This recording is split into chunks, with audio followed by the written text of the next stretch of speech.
there's this sort of trend in video games that's perhaps always been there since the sort of beginning of video games, but this sort of idea of getting people to do sort of relatively mundane tasks or ordinary jobs. For example, there was like a long time ago, maybe in the 80s, there was a video game of Paperboy, where you'd have the experience of delivering papers, sort of ordinary tasks like that. Or, you know, there's also a sort of bunch of things of like, you know, maybe doing the washing up, or video games of all sorts of strange things like that.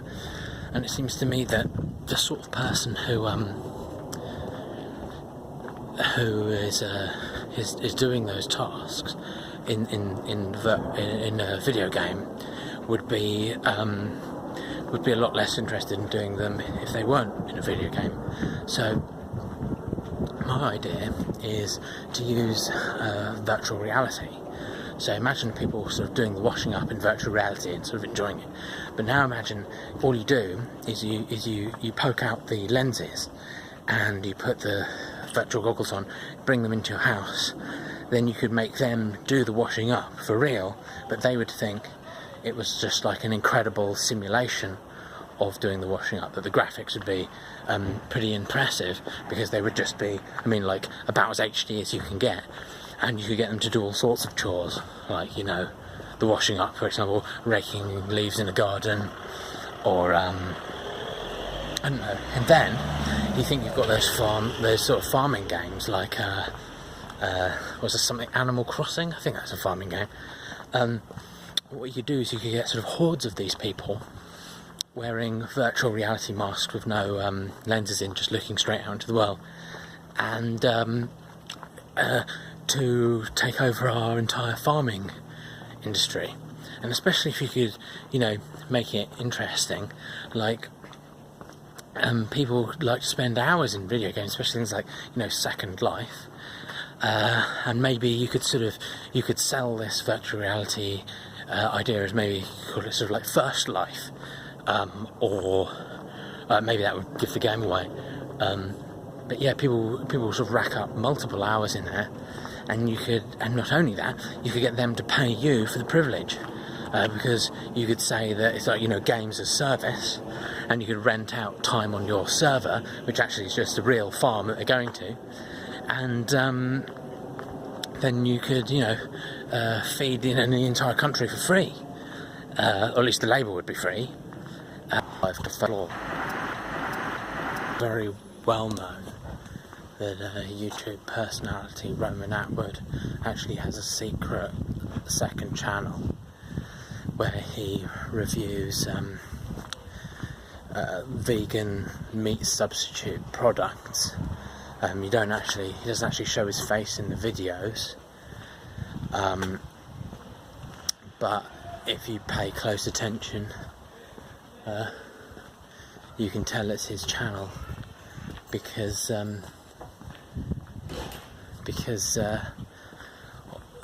you'll notice that the products he reviews extremely highly are the same products that he himself enjoys in his private... Shit, I don't know the f*** I'm doing. Where the environment, worried about the amount of oxygen there is to the amount of CO2, which is sort of understandable, I guess, if there's a discrepancy between the two. And the thing is, I'd have thought like a really big contributing factor to that is that human beings like do the opposite of trees. You breathe in oxygen and breathe out CO2, so that's a big problem. So my idea to fix that is to get everyone to agree to breathe a little bit less than they do now. Like if every third breath they agreed to hold it for a bit, then that would mean there'd be generally less CO2, a third less from human beings. In fact, that YouTube personality Roman Atwood once wrote and directed and starred in his own short film designed to promote the use of concrete-based products in a work environment, a sort of what's the word? Information film, and he actually entered it into a few short film competitions, even though it wasn't really eligible, and it didn't really get anywhere, didn't win any prizes at all. In fact, it wasn't even like a runner-up or consider. Jesus, that's so close. It's like half your face. In that moment, but YouTube personality Roman Atwood was once very nearly hit by a sort of spear made of frozen urine while he was out jogging in a park. It's thought by the authorities that it probably fell from an overhead aeroplane out of the toilet, froze on its way. Checks. You wouldn't know, people know this, but YouTube personality Roman Atwood, between 1992 and 1994, he actually lived inside the walls, or actually inside a crawl space near a cupboard of a 6-year-old English boy's bedroom, and would only come out at night to steal food from the family's kitchen. Usually their cat food. There was other food available, but people don't really know if it was because he thought that they would miss the cat food less, or because he just preferred the taste. What am I doing?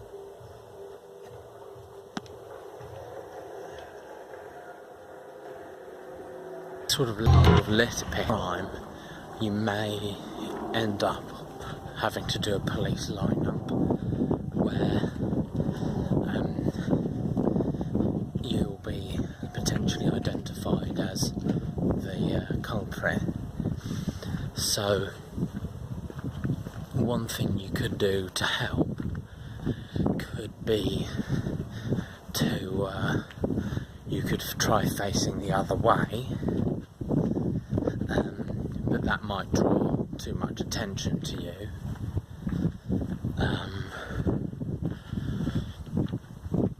So another thing you could do would be to wear some high heels, but you could like wear some really baggy trousers to cover them so you just look taller.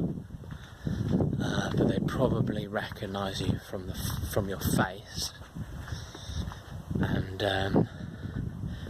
if getting plastic surgery isn't an option with too much short notice, you could always get your face stung by some bees.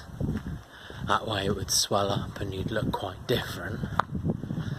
But I think probably the best technique wouldn't be to try and change what you look like, but would be to try and change what the other people look like.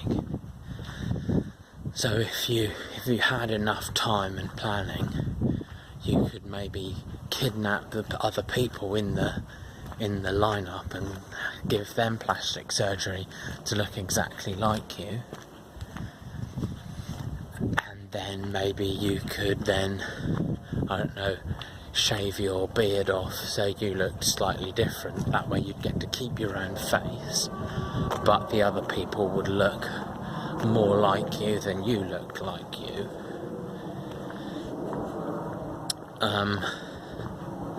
I suppose another method could be to ask to go into the lineup a bit early and take some paint with you, and then you could just paint over the window. That way they couldn't see any. Pretty much a sort of checker act about YouTube personality Roman Atwood. is that he actually went missing for a short period, and a couple of months, or a month, it was 2.5 months later, he was found living rough on the streets of Milan, pushing around a shopping trolley filled with raw meat. I don't even know. Am I heading for that green? Have you tried your tea yet? No.